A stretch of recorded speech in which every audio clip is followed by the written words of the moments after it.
नमस्कार। आज हम बात कर रहे हैं 22 जून 2025 को ईरान के परमाणु ठिकानों पर जो अमेरिकी हमला हुआ उस पर। जी। हमारे पास इस पर कई अलग-अलग लेख और विश्लेषण हैं और हम कोशिश करेंगे कि इनमें से जो सबसे ज़रूरी जानकारी है, जो नज़रिया है, उसे सामने लाएं। हाँ, बिल्कुल। और ये समझें कि इस घटना का मतलब क्या है दुनिया के लिए और ख़ास तौर पर भारत के लिए। सही। तो चलिए इस पूरी तस्वीर को परत दर परत समझने की कोशिश करते हैं। जी। तो शुरुआत करते हैं कि हुआ क्या। अमेरिका ने 22 जून को ईरान के 3 खास परमाणु ठिकाने हैं नतान्स, इज़फ़ान और फोर्डो, इन पर हवाई हमले किए। और एक और दिलचस्प बात यह है कि साथ ही अमेरिकी नौसेना और एयर रिफ्यूलर भी उस इलाके में तैनात किए गए हैं। अच्छा। हाँ, ये जो एयर रिफ्यूलर होते हैं मतलब हवा में ईंधन भरने वाले विमान, ये लंबी दूरी के मिशन या लगातार चलने वाले हवाई ऑपरेशन को मुमकिन बनाते हैं। तो ये किसी बड़ी, शायद लंबी तैयारी का इशारा लगता है। बिल्कुल सही। और ये जानना बहुत अहम है कि ये तीनों ही ठिकाने ईरान के परमाणु कार्यक्रम के लिए कितने कितने जरूरी हैं। हाँ, नतान्स और फोर्डो ये तो खास तौर पर यूरेनियम संवर्धन यानी एनरिचमेंट के लिए जाने जाते हैं। फोर्डो तो बल्कि पहाड़ के नीचे बना है, तो वो ज्यादा सुरक्षित माना जाता है। हाँ, सुना है उसके बारे में। और इस्फहान में न्यूक्लियर रिसर्च और फ्यूल प्रोडक्शन का काम होता है। तो इन पर हमला करना मतलब सीधे सीधे ईरान की परमाणु क्षमता की जड़ पर चौथ करने जैसा है। तो ईरान की प्रतिक्रिया क्या रही? जाहिर है कड़ी रही होगी। हाँ, बिल्कुल। ईरान ने बहुत सख्त चेतावनी दी है। कहा है कि अमेरिकी दखलंदाजी के नतीजे गंभीर और ऐसे होंगे जिनकी भरपाई नहीं हो सकेगी। और हाँ, ये घटना अमेरिका और इजराइल के बीच जो बढ़ता हुआ तालमेल है उसे भी दिखाती है। खासकर ईरान के परमाणु कार्यक्रम को लेकर उनकी जो साझा चिंता है वो तो जग जाहिर है। हाँ, और जैसा कि ऐसे मामलों में होता है, इसका असर सिर्फ इन्हीं 2 देशों तक तो सीमित नहीं रहेगा। नहीं, बिल्कुल नहीं। जो खबरें आ रही हैं वो बता रही हैं कि क्षेत्रीय तनाव एकदम से बढ़ गया है। तेल बाजार में तो हलचल मची गई है, कीमतें ऊपर जा रही हैं। हाँ, और इसका सीधा असर फिर पूरी वैश्विक अर्थव्यवस्था पर पड़ेगा। सही कहा। और यहाँ एक और पहलू है जिस पे शायद गौर करना चाहिए, वो है वैश्विक शक्ति संतुलन। अच्छा। कैसे?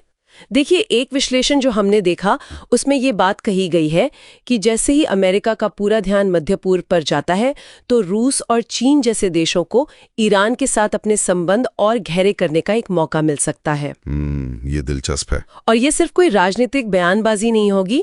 हो सकता है वो ईरान को कुछ आर्थिक या तकनीकी मदद देकर इस क्षेत्र में अपना असर बढ़ाने की कोशिश करें। हाँ, ये मुमकिन है।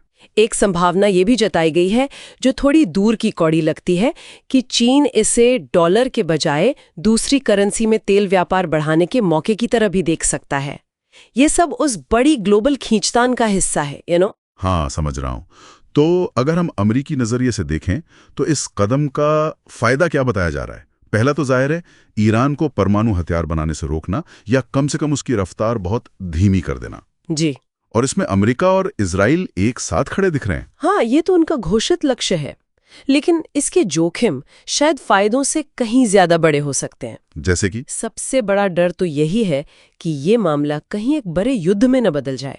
देखिए, ईरान चुप बैठने वाला देश नहीं है। नहीं, बिल्कुल नहीं। वो सीधे तौर पर अमेरिकी ठिकानों पर हमला कर सकता है या फिर अपने प्रॉक्सी समूहों के जरिए कार्रवाई कर सकता है। प्रॉक्सी समूह मतलब जैसे हिजबुल्ला या हूती? बिल्कुल, जैसे लबनान में हिजबुल्ला है, यमन में हूती हैं। इनके जरिए वो अमेरिकी सहयोगियों या उनके हितों को निशाना बना सकता है। और कुछ विश्लेषण तो यहां तक कह रहे हैं कि अगर हालात बेकाबू हुए हाँ, तो ये क्षेत्रीय संघर्ष तीसरे विश्व युद्ध की चिंगारी भी बन सकता है। अब ये डर शायद कुछ बढ़ा चढ़ा कर लगे, पर इसे पूरी तरह खारिज भी नहीं किया जा सकता। बाप रे, ये तो बहुत गंभीर बात है। अच्छा, इस पूरी उथल पुथल के बीच भारत कहाँ खड़ा है? भारत पर क्या असर पड़ेगा? देखिए, भारत के लिए सबसे पहला और सीधा असर तो होगा बढ़ती तेल की कीमतें। हाँ, वो तो है। भारत अपनी जरूरत का ज्यादातर तेल बाहर से मंगाता है, आयात करता है। तो कीमतें बढ़ेंगी तो यहाँ महंगाई बढ़ेगी, अर्थव्यवस्था पर दबाव आएगा। ये तो साफ है। और विदेश नीति के स्तर पर? हाँ, वो शायद और भी पेचीदा मसला है। विदेश नीति के मोर्चे पर भारत के लिए संतुलन साधना और भी मुश्किल हो जाएगा। देखिए, भारत के अमेरिका के साथ गहरे रिश्ते हैं, ईरान के साथ भी पुराने ऐतिहासिक और ऊर्जा संबंध रहे हैं, और फिर रूस चीन के साथ भी उसे अपने समीकरण साधने पड़ते हैं। सही बात है। तो ये हमला भारत को एक बहुत मुश्किल स्थिति में डालता है। उसे अपनी रणनीतिक स्वायत्ता बनाए रखते हुए इन सभी रिश्तों को साधना होगा। ये एक बहुत ही महीन कूटनीतिक रास्ता होगा जिस पर चलना पड़ेगा।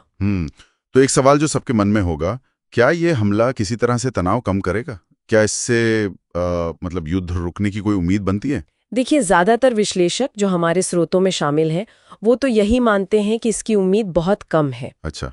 हो सकता है, बिल्कुल हो सकता है कि इस हमले से ईरान का परमाणु कार्यक्रम कुछ वक्त के लिए पीछे चला जाए, लेकिन इससे समस्या का कोई स्थायी हल निकलेगा, ऐसा लगता नहीं है। तो ये स्थिति को और बिगाड़ सकता है। बिल्कुल, उल्टा ये हो सकता है कि ईरान के अंदर जो कट्टरपंथी ताकतें हैं वो मजबूत हों और बदले की भावना और भड़के। ये एक ऐसा कदम है जिसने शायद स्थिति को और ज्यादा अस्थिर और ज्यादा खतरनाक बना दिया है।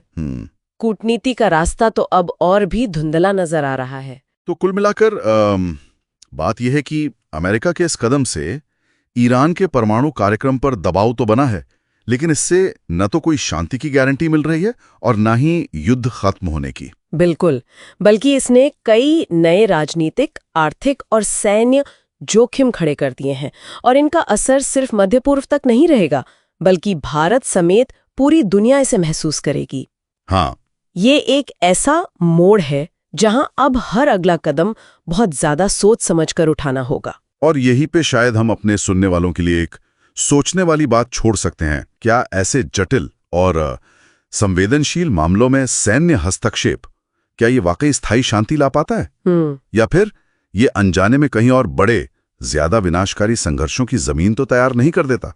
इस पर विचार करना जरूरी है।